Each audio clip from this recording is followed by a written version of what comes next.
It's easy to see why curators would jump at an exhibition such as the Degas at the Art Gallery of Alberta. But there's another sector of art that rarely gets into major Western galleries. Jelena Adzik now on what's sometimes called outsider art.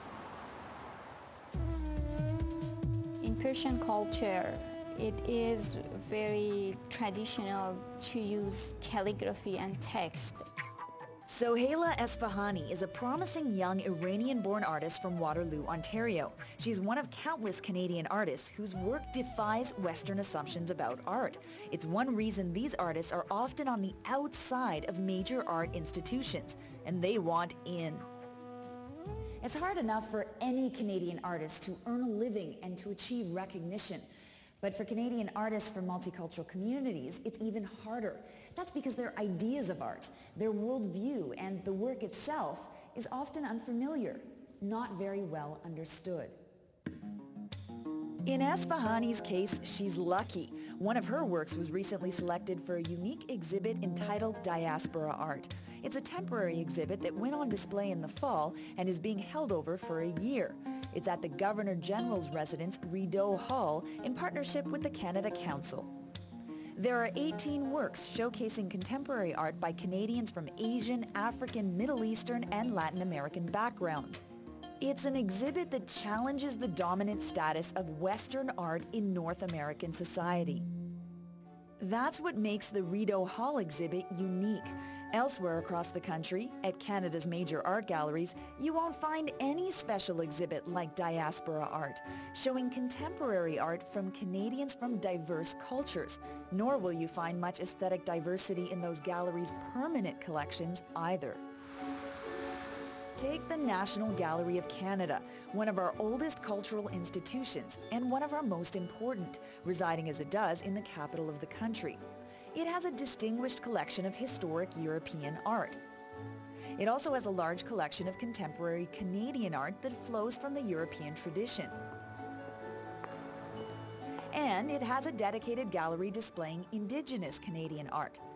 But it has no dedicated gallery for artists from other ethnic communities who color outside the lines of the European Western tradition. Mark Mayer is the director of the National Gallery.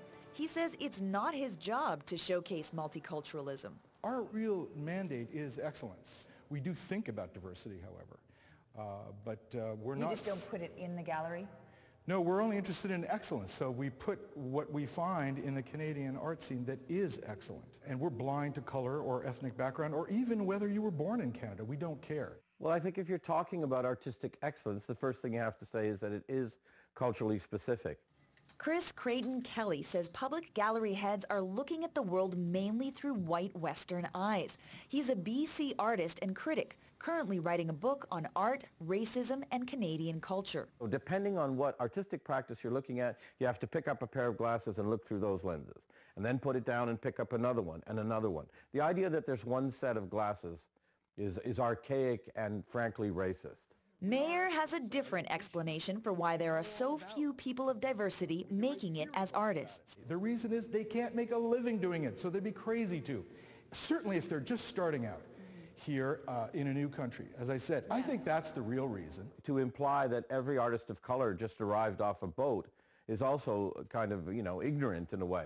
There are plenty of communities that have been here for hundreds of years. Some of them have been here almost as long as the white settlers have been here. So those communities and people from those communities are making art. Where are they? You really don't know where they are? No, because we never see them. We don't see them. We're Maybe looking for excellence. Looking for them. We are looking for them. That's all we're interested in, is excellence. We're looking for excellent art. We don't care who makes it. Andrea Fatona does care. She's a curator at a small regional institution, the Ottawa Art Gallery. For the longest time, particularly as a child and as a teenager, I was very interested in media, in the arts, and realized that there wasn't much that reflected me. So I think not having images of oneself or representation, particularly in a country like Canada, where we actually purport to be a multicultural space, it becomes even more important to have the symphony of voices and symphonies of expression that exists out there in the larger society. So over the next 3 years, we'll have exhibitions by East Asian artists, South Asian artists, Black artists.